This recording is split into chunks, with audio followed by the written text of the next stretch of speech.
Hi, welcome back to Holly's Arizona Lifestyles and Moving Transitions to Arizona. And here I am, so excited to have Adam Dahlberg, my favorite listing partner and good friend with Good to see you 72 again. Souls. Hello. Yes, Hi. yes. And Britney Waxman, my one and only favorite daughter. 72 Hello. Souls. Hello, hello. Hi. One and only. This is a great man who's helped me so much with, he was principal of a school my son went to, and Brittany, and he's just been, part of the family for a long time now. oh yeah, Mike Walker. Yeah. Hello. So Good thank to see you guys. Yeah. Gosh, so honored you can make it. Thank you. Yeah. Appreciate the opportunity. So we were talking about before, so you were part of now the school that you were principal of, right? Was this a public school here in Phoenix? It's a nonprofit private school. Nonprofit private school. Okay. And you were saying that it's geared around children that are growing up in unique circumstances as far as their learning abilities. And, you know, people learn at different ways in different stages. And, you know, some kids have what you were mentioning, ADHD or, you know, mental learning slower than Like what I guess the state would be considered autism. Asperger's. Right. I guess I don't know how Yeah, you say that, right? But, you know, every, Mental, Adam. yeah. Obviously, every child is special. Right. And, you know, they learn at different rates and they are sometimes dealt a hard hand as far as the way that their brain develops. And so to have, instead of what maybe they did back in the day, long time ago, where they just put them as unteachable, right? They pushed them off, said that you were just second-class citizens or whatever. There's so many great resources now for these children to actually develop into normal learning patterns through health and psychology, and obviously just with the advance of the medical. I guess I don't know. They help them with medicine and they help them with learning in different ways. I guess maybe go into it a little bit and tell us like how these kids can come in there and come out better humans. Absolutely. I mean, I think the main difference between now and before is just the awareness and just really understanding that just because a child learns in a different way doesn't mean that their capabilities are any less than anyone else. And in a lot of cases, they're actually more than your quote unquote normal person.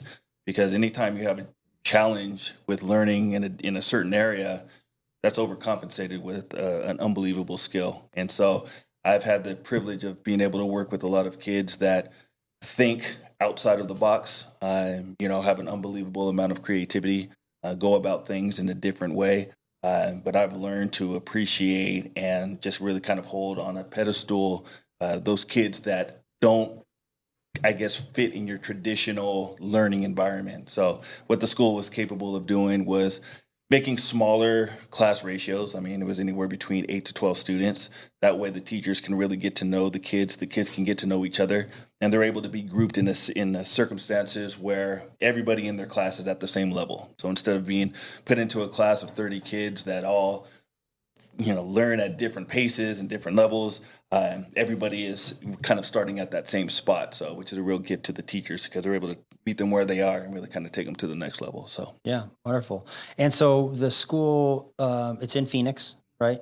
What was the cross street? 51st. So it's on 52nd and McDowell. It's right by Papago Park and right in the heart. Yeah. Right. Yeah. And the best thing right now that's happening, Adam, is Mike now opened up his own facility. I don't know and he's helping kids that are transitioning into adulthood. Mm-hmm. My son is one of his students, Right. and he was my son's coach, Mm-hmm. and Yeah, so a lot of the kids that I'm working with now, and the school's called New Way Academy. It used to be New Way Learning Academy back when back in the day. Back in the day, yeah. So we really they've changed a couple of things, and it's really grown over the last several years. And there's certain things that happen at that school that don't happen at any other school. One of them being a really strong transition program, really getting kids to understand what their best fit to do after high school. For some kids, it's college. For some kids, it's community college, and for others, it's a vocational school or a trade school. None of those any less than the other. It's just a matter of just how the student is built and what it is that they're going to be able to contribute to society going on later.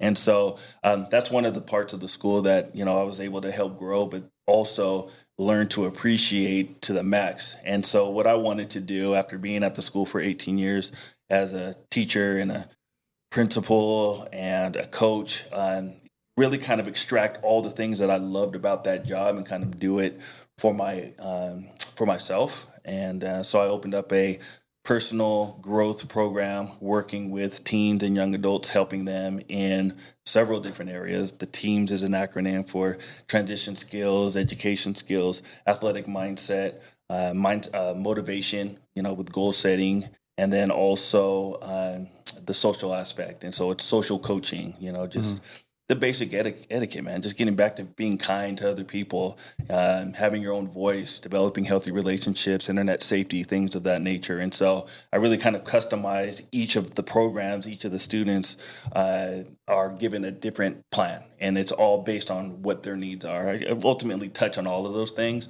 but I work with the parents to really make sure that I'm maximizing that time and making sure that the kids are getting what it is that they're looking for.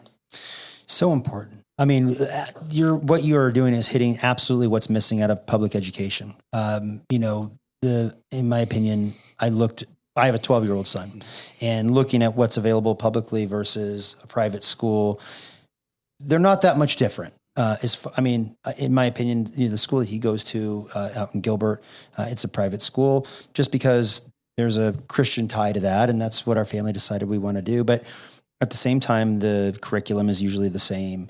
It's pretty structured, and kids need to learn this type of stuff. But what's missing out of the school system is what you're providing, just that real life experience and how to work as a team and how to grow as a person and how to maybe, look at, okay, what is the best route for this kid? Is he an athlete? Is he somebody that would do really good at a trade? Our parents always pushed us, you got to go to school and you got to go to college. But look at all the trades that are dying off in our country because that trade school direction is looked down upon, and some of the best people that come into this world, whether it's through science or art or mathematics or whatever, maybe didn't learn the same way that the public school system deemed as normal.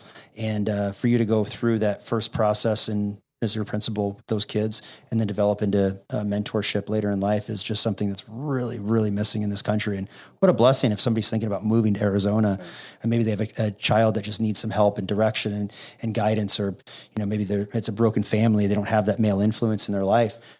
To come into your program provides that direction for them, right? Right. No, you nailed it. And it's all of those things combined. And that's part of the reason why I wanted to do this. And I really want to kind of break away the stigma of needing a mentor or an extra layer of support. And I really want to kind of normalize the whole concept of mentorship.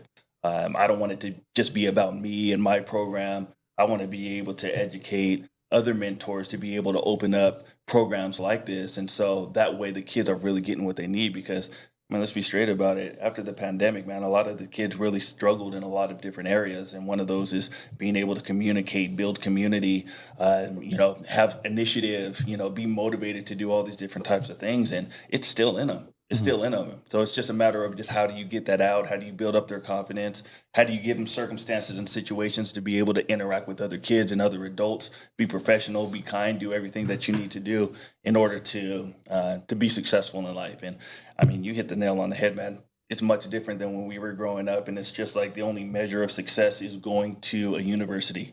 That was it. It's either like you went to a university or, my son's going to community college. He wants to, or he's going to a trade. He's going to start working right away. Well, great. Because some of them, like, that's what they need to be doing. Because real talk, from a trade school or a vocation, if you develop a trade and you start up your own business, you're going to be making more while other kids that are in college are, paying off their debt, Yeah. So I'm not minimizing the importance of it, but just people just have different routes. And so a lot of the times the kids that struggle in your traditional schools, it's because a lot of times they already have a heads up on life and they know what they need to do. And so for them to be like suffocated in this box that they call school, it's grueling for them. And so they just battle with the teachers and they battle with their parents because they're ready to get after it. And a lot of those kids are super successful afterwards, as long as they have the guidance and the mentorship to lead them in the right direction. Because if you don't, you're going to use a lot of that capability and energy and for things that aren't good, and you might end up getting yourselves in trouble. And so you're at a real crossroad here. And so the more people that we can get to mentor these kids and get them in the right direction, it's a thumbs up for the rest of society. Beautiful. It's amazing what Mike does because he connects with the kids. I even was at one of his programs on Friday night where he has a bunch of people, and they all, kids, young adults, and are people in high school, and they're getting together, they're collaborating, they have a speaker, and they're all enjoying themselves, and it's a great environment. And I know even for my son, I mean, Mike Walker and God, they're like on the same level. I mean, that's right, according to your son. Yeah, according to my son. I mean, so the team's coaching is something extracurricular, let's call it, right? A lot of these kids still go to traditional school, whatever kind of school that is, whether it's your old school or public school. And then they come, what is it, like an after school program? It depends. It really, the way that the program is set up is I meet with each of the students twice a month. So 60-minute session, that's one-on-one. We're really working on their individual plan. Then a part of that plan also is to have a social event where they're able to kind of build community, give them something to look forward to. Our first event was at the same campus that my office is at. But ultimately, we're looking to, be off campus doing, go-karting or a bowling night or a basketball tournament, just anything that they can look forward to and be able to, kind of interact with each other and just have some, build some good memories. And then I also bring in once a month, I bring in a guest speaker. Yeah. And so this previous one was a guest speaker who kind of talked about the effect of technology and social media on the adolescent brain and some of the challenges that it leads up to. And so it was great for these kids to actually hear it, like this is crazy. Like, wow, this is things that they need to hear. Some of them already knew it, and they're just like, okay, yeah, I already know that stuff. But there were others that it really kind of enlightened them in ways of just like, wow, maybe I need to tone it down a bit, or maybe I need to start doing some other things. And that's why I'm so grumpy when I get off the tablet, all of those different types of things, because I want the kids to know and understand how the world works and how what they're doing affects their daily life. It's not just about the hours that they're playing video games, it's the aftermath of that and the developing of habits and things like that. And so I'm also looking to bring in some young entrepreneurs and some kids that have graduated college despite their learning differences, or, some people who have quite frankly, made mistakes in their early life, and it's their redemption story. So I want to give these kids an opportunity to be inspired as well. So the whole thing with the sessions, with the social events, and then also with the opportunities to hear and be inspired by guest speakers, that's what I want. That's what I want to provide for these families, and especially for these kids. So important for these kids to have that strong influence and that strong male influence. I'm sure you have. Is it a mixture of boys and girls? It is. I have to admit that right now it's a little bit male dominant at this point, but there are more and more, even just in the small time that I've been open, some young ladies taking advantage of it. And ultimately, I'd like to build a community within that as well. So then that way they have, and then bring on some mentors that are female that are going to be able to be strong role models for them as well. But so it's actually both males and females. Well, having that strong male role model presence is super important, especially in, I think, Arizona. We have a close to a 60% divorce rate here. And, it's unfortunate that happens. And, I came from a separated home. My parents divorced when I was 5. And, to grow up in a way where you could have that strong male influence in a boy's life is so important, especially if they have a dad that's not around. And I would imagine the same thing is for girls as well. Right. They're not as common, to have a girl raised by a father, but to have that strong male presence is missing in our society. I think there's a lot of problems that are coming from that. Not to politicize anything here on this podcast, but to have a mentorship program where these boys could come in and have learn how to grow from boys into young adults and into men, and have that strong male presence and that masculinity is so important to the continuation of our society, and not just growing up on video games and, mom working 2 jobs and used to be TV. Now it's phones and iPads and video games. So So important what you're doing. So grateful to have you here. If there's anybody thinking about moving to Arizona, just know that there's support out there for your kids if you have to come out here for the sunshine or to get away from something. School systems are great charter schools out here. Yeah. Obviously the school, what was the name of the school that you were a principal for? It was New Way Academy. New Way Academy. So, for kids that might need some additional help as far as they're learning in a different way, and then transitioning right into teams coaching is just so available here. That's just not in rural America. Yeah, no, Arizona is they're on the cutting edge of that, and the fact that their school choice here is really important, because just because they live in a certain neighborhood doesn't mean that that's the best environment for them. And so whether it's a private school or a charter school or a specialized school in different parts of the city or the metro area, they have the opportunity to make those choices and to be able to go there. And so that's a huge value add for anybody who's coming from other parts of the country. So for anybody listening that either wants to check your coaching program out for their kids, or if they feel that this might be a good position and direction for their life to be a mentor, how do they get in touch with you? Yeah, so you can visit my website. It's teamscoachingaz.com, and it kind of breaks down the whole program and everything that I do and all the different services that are involved in it. And so there's an opportunity there to be able to contact me directly, and happy to answer any questions. Yeah.